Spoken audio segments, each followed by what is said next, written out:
ವಾರದಲ್ಲೆಷ್ಟು ಬಾರಿ ಲೈಂಗಿಕ ಕ್ರಿಯೆ ನಡೆಸಿದರೆ ಒಳಿತು? ಮಡಿವಂತಿಕೆ ವಿಷಯವೆಂದೇ ಭಾವಿಸಿರುವ ಲೈಂಗಿಕ ಶಿಕ್ಷಣದ ಬಗ್ಗೆ ಭಾರತದಲ್ಲಿ ಮುಕ್ತವಾಗಿ ಮಾತನಾಡುವುದೇ ಇಲ್ಲ. ಆದರೆ ಪುರಾಣ ಶಾಸ್ತ್ರಗಳಲ್ಲಿಯೂ ಉಲ್ಲೇಖಿಸಿರುವ ಈ ಕ್ರಿಯೆಗೆ ತನ್ನದೇ ಆದ ಮೌಲ್ಯವಿದೆ. ವ್ಯಕ್ತಿಯ ಆರೋಗ್ಯಕ್ಕೂ ಅಗತ್ಯವೆಂಬುದು ಸಾಬೀತಾಗಿದೆ. ಅಷ್ಟಕ್ಕೂ ವಾರದಲ್ಲೆಷ್ಟು ದಿನ ಲೈಂಗಿಕ ಕ್ರಿಯೆ ನಡೆಸಿದರೆ ಓಕೆ?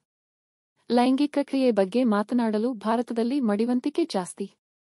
ಆದರೆ ಸಂತಾನೋತ್ಪತ್ತಿಗೆ ಅನಿವಾರ್ಯವಾದ ಮನುಷ್ಯನ ದೈಹಿಕ ಹಾಗೂ ಮಾನಸಿಕ ಆರೋಗ್ಯವನ್ನು ಸುಸ್ಥಿತಿಯಲ್ಲಿಡುವ ಈ ಕ್ರಿಯೆ ಪ್ರತಿಯೊಬ್ಬರಿಗೂ ಅಗತ್ಯವೆಂಬುದು ಎಲ್ಲರಿಗೂ ಗೊತ್ತು. ಈ ಬಗ್ಗೆ ಮಡಿವಂತಿಕೆ ಏನೇ ಇದ್ದರೂ ಅರಿವಿನ ಅಗತ್ಯವೂ ಇದೆ. ಲೈಂಗಿಕ ಆರೋಗ್ಯ ಪ್ರತಿಯೊಬ್ಬರಿಗೂ ಅತ್ಯಗತ್ಯ. ಸೆಕ್ಸ್ನಲ್ಲಿ ಸಕ್ರಿಯವಾಗಿ, ನಿಯಮಿತವಾಗಿ, ಒಳ್ಳೆ ಮನಸ್ಸಿನಿಂದ ಭಾಗಿಯಾದರೆ ಹೃದ್ರೋಗವೇ ಬರುವುದಿಲ್ಲ ಎಂದು ಸಂಶೋಧನೆಯೊಂದು ದೃಢಪಡಿಸಿದೆ. ಅದರಲ್ಲಿಯೂ ಈಗಿನ ಒತ್ತಡದ ಬದುಕಿನಲ್ಲಿ ಖಿನ್ನತೆ ಎಲ್ಲರನ್ನೂ ಕಾಡುತ್ತದೆ.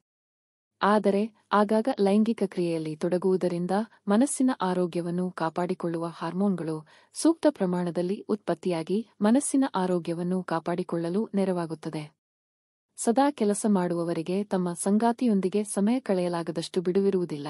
ಇದರಿಂದ ಹೆಚ್ಚಾಗಿ ಜಗಳ ಮತ್ತು ಮನಸ್ತಾಪ ಉಂಟಾಗುತ್ತದೆ. ಸಂಶೋಧನೆಯ ಪ್ರಕಾರ ಸುಖವಾದ ಜೀವನ ನಡೆಸುತ್ತಿರುವ ದಂಪತಿ ವರ್ಷಕ್ಕೆ 54 ಸಲವಾದರೂ ಲೈಂಗಿಕ ಕ್ರಿಯೆಯಲ್ಲಿ ತೊಡಗಿರುತ್ತಾರಂತೆ. ವಾರಕ್ಕೆಷ್ಟು ಸಲ ಸೆಕ್ಸ್ ಓಕೆ?